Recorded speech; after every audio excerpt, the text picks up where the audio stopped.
કહેવાતો સરપંચ સ્ક્રેપનો બાબતે આરોપી બન્યો, ખાવડા પોલીસે ગુનો દાખલ. ખાવડા પોલીસ સ્ટેશનમાં દાખલ થયેલા ગુનામાં નાસ્તા ફરતા આરોપીને પકડી પાડતી બ્રાન્ચ પશ્ચિમ કચ્છ ભુજ.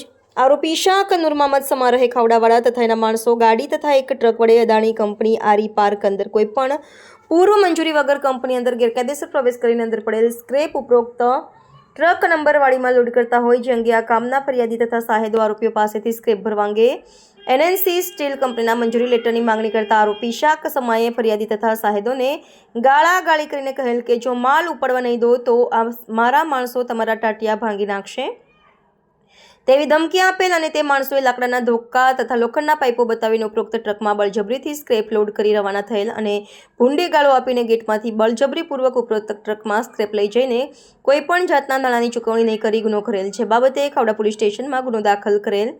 આગળની તપાસ પોલીસ સબ ઇન્સ્પેક્ટર એમએચ શિનોલ નાઓને સોંપવામાં આવેલ. રિપોર્ટર ધર્મેશ ચોગી, ભુજ. ખાવડા આરી પાર્ક છે તેનામાં કેઈસી ઇન્ટરનેશનલ એક કંપની આવેલી છે. એ કંપનીએ પોતાનો જે સ્ક્રેપ એટલે કે જૂનો ભંગાર હોય તે માલ એન સ્ટીલ કંપની મુંબઈને ઉપાડવા માટેનો કોન્ટ્રાક્ટ આપેલ હતો.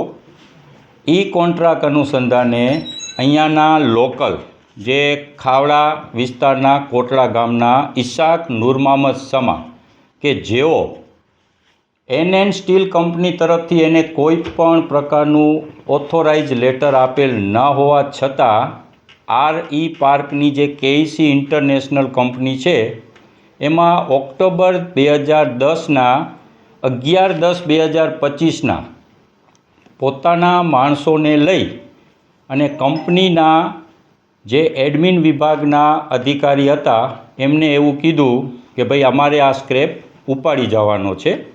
એટલે કંપનીના અધિકારીએ એમની પાસેથી ઓથોરાઇઝ લેટર ને એવું માંગ્યું કે ભાઈ અમે એન સ્ટીલ કંપનીને આ કોન્ટ્રાક્ટ આપેલ છે, જો કંપનીએ તમને ઓથોરાઇઝ કર્યા હોય તો આપો. તો એમણે કોઈ લેટર કે એવું બતાવ્યું નહીં અને એમની સાથે ધાકધમકી ગાળાગાળી કરી અને જતા રહ્યા.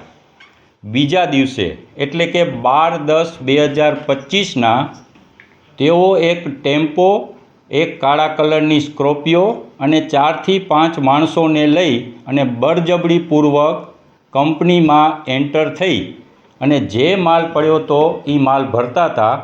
એ દરમિયાનમાં કંપનીના ઓથોરાઇઝ એડમિને કીધું કે ભાઈ તમારી પાસે કોઈ ઓથોરાઇઝ લેટર કે એ નથી, જો તમે આ માલ ભરી શકો નહીં.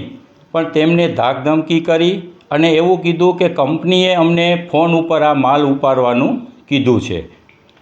કંપનીના માણસોએ જ્યારે એમને રોકવાનો પ્રયત્ન કર્યો ત્યારે એમને સાથેના માણસોએ લાકડી અને લોખંડના પાઇપને જે હતા તેનાથી મારવાની ધમકી આપી, ગાળાગાળી કરી અને બળજબરીપૂર્વક સ્ક્રેપનો માલ ભરી અને ગેટનો આઉટપાસ કે જે કંપનીના એડમિનિસ્ટ્રેટરને બનાવવાનો હોય એમની પાસેથી બળજબરીપૂર્વક લખાવી, એમાં કોઈ પણ જાતના સહી સિક્કા કે સહી ન હતી છતાં લઈ અને તેઓ માલ લઈ ગયા બળજબરીપૂર્વક. આ બનાવ બન્યો એટલે કંપનીના ઓથોરાઇઝ એડમિને 14/10/2025ના ખાવડા પોલીસ સ્ટેશન તેમજ એસપી કચેરીએ એક અરજી આવેલી, જે અરજીની તપાસ ખાવડા પોલીસ સ્ટેશનની સાથોસાથ એલસીબી કચેરીમાં પણ તપાસ થવા આવતા અમારા તરફથી સંબંધિત કંપનીઓના જે કોઈ કન્સર્ન એડમિન વગેરેના નિવેદન લીધેલા આ સામાવાળા ઇશાક નૂર મોહમ્મદ સમાને 2 થી 3 વખત નિવેદન માટે બોલાવવા છતાં તેઓ આવતા નહોતા. બાદ 2 દિવસ પછી એમનું નિવેદન લઈ અને વેરીફાઈ કરતાં 12/10/2025ના એમણે જે સ્ક્રેપનો માલ ઉપાડેલો તે માલ ખોટી રીતે અને વગર ઓથોરાઇઝ લેટર વગર ઉપાડેલો. અમે જ્યારે અહીંયાથી એમને નિવેદન માટે બોલાવતા હતા ત્યારે એઓને જાણ થઈ ગઈ કે પોલીસ તરફથી અમારા વિરુદ્ધ કાંઈક કાર્યવાહી કરવામાં આવશે. તો તેમણે અલગ અલગ પ્રકારના ખાવડા વિસ્તારના કે જે કેન્દ્ર સરકારનો નોટિફાઈડ એરિયા છે કે જેમાં કોઈ ફોટોગ્રાફી કે વિડીયોગ્રાફી કરવાની બિલકુલ મનાઈ છે. તેમાં અલગ અલગ વિડીયો બનાવી અને સોશિયલ મીડિયામાં પ્રસારિત કરી અને પોલીસ તંત્ર ઉપર દબાણ લાવવા કે મારા પ્રત્યે તમે કોઈ પોલીસ કાર્યવાહી ન કરો એવું કૃત્ય કર્યું. જે વિડીયો એમણે વાયરલ કર્યો છે એનામાં એ પોતાને પ્રધાન એટલે કે સંવૈધાનિક હોદ્દો ધરાવનાર વ્યક્તિ બતાવે છે. ખરેખર એમની પાસે કોઈ પણ સંવૈધાનિક હોદ્દો નથી અને આની પણ અત્યારે LCBમાં ગુપ્ત ઇન્ક્વાયરી ચાલુ છે અને જો એમાં પણ પ્રથમ દ્રષ્ટિએ ગુનો બનશે તો નોટિફાઈડ એરિયામાં વિડીયોગ્રાફી ફોટોગ્રાફી કરાવવાનો ગુનો પણ દાખલ કરવામાં આવશે.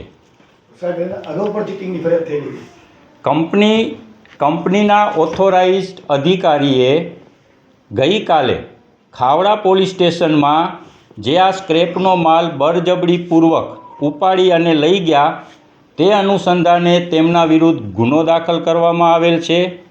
ગુનાની આગળની તપાસ LCB PSI સિયોલને સોંપવામાં આવેલી છે અને આરોપી વિરુદ્ધ પ્રથમ દ્રષ્ટિએ જ પુરાવા મળતા આરોપીને ગઈકાલે જ LCB તરફથી અટક કરવામાં આવેલ છે.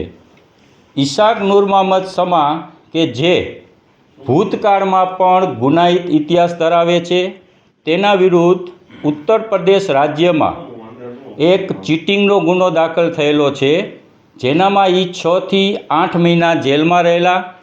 A ડિવિઝન પોસ્ટેમાં પણ એક ચીટિંગનો ગુનો દાખલ થયેલ છે. એના સિવાય એના વિરુદ્ધ અલગ અલગ 3 થી 4 ગુના મારામારીના જાનથી મારી નાખવાની કોશિશના પણ ગુનાઓ દાખલ થયેલ છે.